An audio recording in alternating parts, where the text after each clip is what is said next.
Emily Bronte was born July 30th, 1818, and she died in 1848. Some significant events in her life was that her mother died in 1821. She was only 3 years old, so she was very young. In 1838, she gets her first job as a writer, and in 1847, Wuthering Heights was published. Some of her other works include Jane Eyre and many other poems and works written by her and her sisters, because the Bronte sisters kind of wrote together and they all were writers just like her.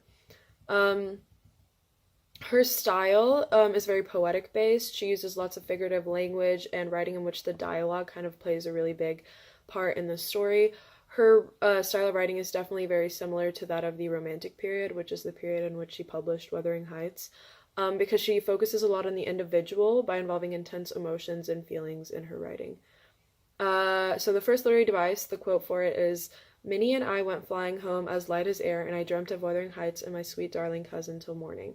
So this simile, as light as air, emphasizes kind of the feelings and aura of Nellie and Minnie on their way back to Wuthering Heights. They were both obviously extremely excited and couldn't wait to get there. And then the second literary device, the quote is, the intense horror of nightmare came over me. I tried to draw back my arm, but the hand clung to it, and a most melancholy voice sobbed, let me in, who are you? I asked, struggling, meanwhile to disengage myself. Catherine Linton, it replied shiveringly.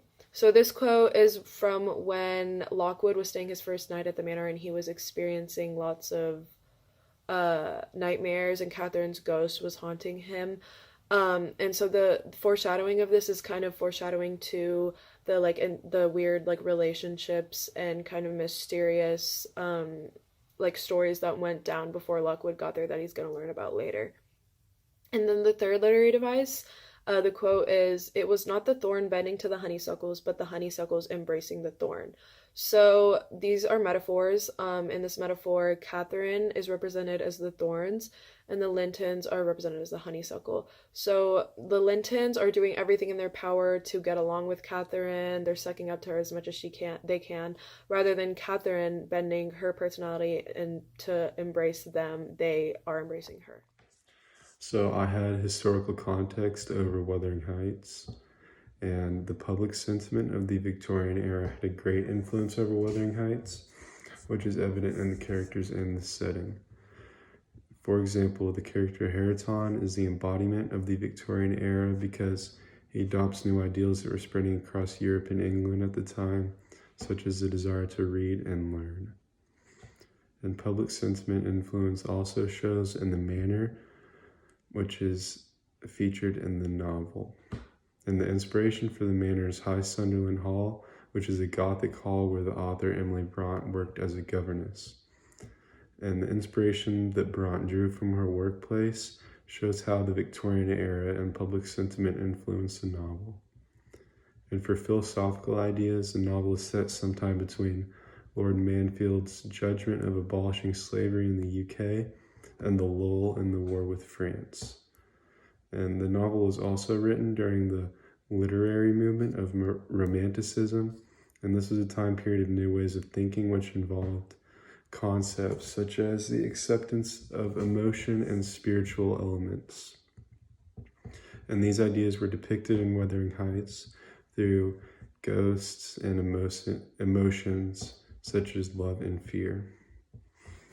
These elements were also extremely common in other great works of the time.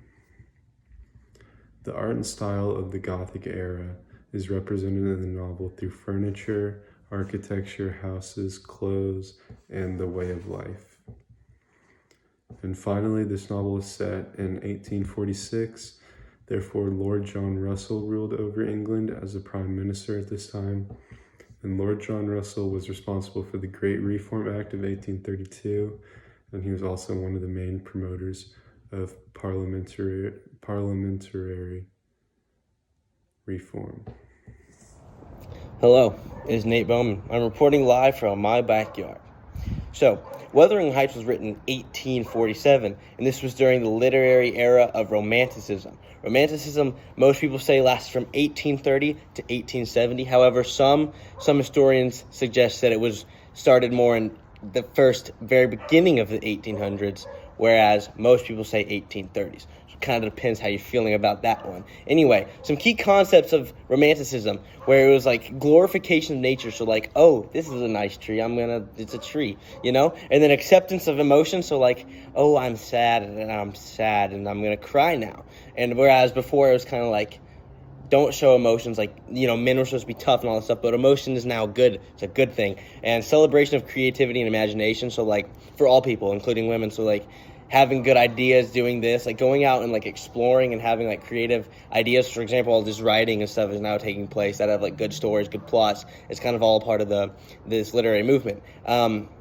You know, solitude, focus on history. So like people are wanting to learn more, become smarter. And it's overall, like, I would even say it's like people are getting better. Like people are expanding their knowledge and wanting to get better, and things are improving for people. Spiritual and supernatural elements as well. Wuthering Heights, ghosts, haunted stuff, that's supernatural. So that kind of plays into Romanticism as well. And it kind of fits into the story because, you know, Lockwood loved to be by himself. He enjoyed his alone time, having his time to kind of think things through, process things, which is, you know, solitude. And it's, again, like I said, the ghosts, supernatural, all that stuff. And Romanticism was the rejection of like classicism and neoclassicism, which was in part like a rejection of order, harmony, balance, idolization, and like rationality. So kind of everything that is like order and balance and like good structure to things, gone. No one wants it anymore. Everyone wants just craziness and absurdness, and that is what the people want. Like other authors that also did stuff similar to this was William Blake, Mary Shelley, which she wrote Frankenstein. A lot of us had to read that in the past. I actually enjoyed that book a lot. I kind of thought it was fun and better than most books we have to read. And then other authors like Ralph Waldo Emerson and William Wordsworth. And the biggest works of this time, again, was Mary Shelley's Frankenstein, Grimm's fairy tales like Cinderella. So a lot of those Disney ones that we now watch are from this time period. Wuthering Heights was also a big one. When I looked it up, it was like top 5 in every list of top Romanticism books. And then The Legend of Sleepy Hollow as well, Headless Horseman, you know that. So yeah, thank you. And then now I'm turning the time over to someone else to talk about something. Wuthering Heights is set in Yorkshire, a northern region in England at the top of the 19th century. The plot of the novel itself is confined to an isolated, wild area between two families' manors. The word wuthering, as used by Lockwood, describes a storm with great winds and also describes the conditions of the moors where the two estates are built. The weather during the novel is often cloudy and dreary, even stormy at times, but the beauty of nature itself in the Yorkshire moors is also evident. The conditions at the heights are also symbolic of Catherine and Heathcliff's relationship throughout the novel, turbulent and dangerous, but also strong and beautiful. Wuthering Heights is basically just a drawn-out love story with many twists and turns along the way. The two manors in the moors, Wuthering Heights and Thrushcross Grange, house contrasting families known as the Earnshaws and the Lintons. The Earnshaw household at the Heights is turbulent and also the home of Heathcliff, who was adopted by Mr. Earnshaw, and Catherine, Mr. Earnshaw's daughter. As they grew up together, Catherine and Heathcliff fell helplessly and deeply in love with each other, but later in life, Catherine chose to marry Edgar Linton for his wealth and proper image. Heathcliff became extremely jealous of Edgar, and following Catherine's marriage, his life and the novel came to revolve around getting his revenge on her. There are many conflicts throughout Wuthering Heights, but the most driving conflict of the novel is arguably between Heathcliff and Catherine. Even at their young ages, early on at the Heights, the way that Catherine's temper and demeanor play with Heathcliff's jealousy is evident. As soon as she chooses Edgar Linton over him, Heathcliff becomes full of rage and vengefulness towards Catherine, and these strong feelings drive his harsh, cruel ways for the entire novel. Heathcliff, because of the pains caused by his upbringing at the Heights, often lets his emotions get the best of him, and he treats others horribly because of it. Heathcliff's internal battle with love, pain, and revenge are also the major conflicts driving this novel. Despite being internal conflicts, the effects of Heathcliff's personal battles with his own rage are more than elaborated upon in Lockwood's diary as he recounts Nellie's stories. An orphan adopted by Mr. Earnshaw, Heathcliff was despised by Hindley, Earnshaw's biological son. As he grew up at the Heights, Heathcliff became very close to Catherine, Earnshaw's daughter. Catherine is a very beautiful girl, but is often temperamental and cannot control her passion. Heathcliff develops a strong bond with Catherine, and they fall deeply in love, but when she breaks his heart, he begins to seek revenge against her. Heathcliff's complex motives stem from the way he was treated by Hindley following Mr. Earnshaw's death. The abuse by Hindley, heartbreak by Catherine, and the children between them all serve as motives for Heathcliff's raging search for revenge throughout the novel.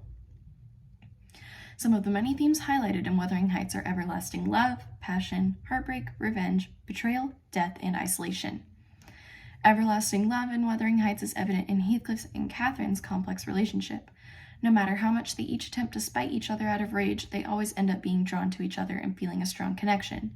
This love between the two people is what makes this book a revenge novel, and also what brings them together despite their differences, even in death. Another theme is isolation, which is highlighted by the setting of the novel. Wuthering Heights stands alone in the Yorkshire countryside, which is the main reason why the readers are able to see this story unfold in such detail.